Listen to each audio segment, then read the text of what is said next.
Сәлем гүлсер қауым, каналыма қош келдіңіздер. Бүгінгі тақырыбымыз бөлме гүлдеріне құнарлы топырақты қалай дайындаймыз деген мәселе болмақшы. Құнарлы топырақты дайындау үшін бізге ең бірінші универсаль топырақ керек. Мен көбінесе терравитаны пайдаланам. Өте жақсы топырақ. Қараңыздар, енді 1 литр топыраққа қандай қоспалар қосамыз. Оған қандай қоспа қоссақ та 1 литрге 250 грамнан шамалап аламыз. Бірінші 250 грамм агроперлит, міне қосып аламыз агроперлитті.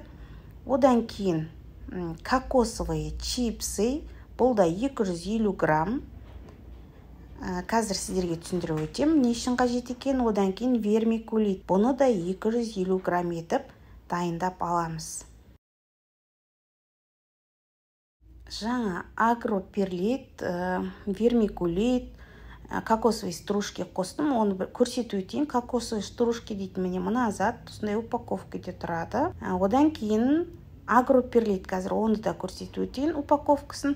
Міне мынадай упаковкада тұрады. Жеке-жеке түсіндіріп өтейін. Біздерге агроперлит не үшін қажет? Агроперлит жалпы біздер кей кездерде гүлдерге суды өте көп мөлшерде құйып қойып жатамыз, Міне сол кезде біздерге агроперлит көмекке келеді. Манағы топырақтың ішіндегі артық ылғалды, артық суды өзінің бойына тартып алады да, тамырдың шіріп кетпеуіне қамтамасыз етеді. Одан кейін қажет кезде сол өзінің бойындағы суды топыраққа беріп отырады. Қараңыздар достар, одан кейін вермикулит. Вермикулит топырақтың тамырдың қатты ылғалдануынан және қышқылдардың шамадан тыс болуын реттейді. Яғни артық суды, зиян тұздарды өз бойына сіңіріп алады. Кезекте кокосовые чипсы. Кокосовые чипсы не істейді? Тамырдың мықты болуына өте жақсы әсер етеді.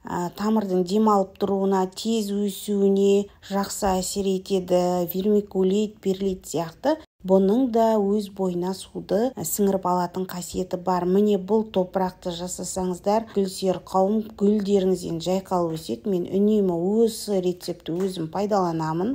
Егерде суды артық құйып жатсаңыздар, немесе құймай қалып жатсаңыздар, манағы қосқан вермикулит, перлит, одан кейін кокосовый чипсы, міне осының барлығы да суды өз бойына сіңіріп алып, сіздің болашақта гүлдеріңіз одан ары жайқалып өсе беруіне жақсы әсерін беріп тұрады. Егерде осы құмға байланысты, осы топыраққа байланысты сіздерде сұрақтар болып жатса, онда комментарияда өздеріңіздің пікірлеріңізді білдіріп кетіңіздер, жазылып, және де қоңырауды басып кетуді ұмытпаңыздар. Сау саламатта болыңыздар. Келесі кездескенше.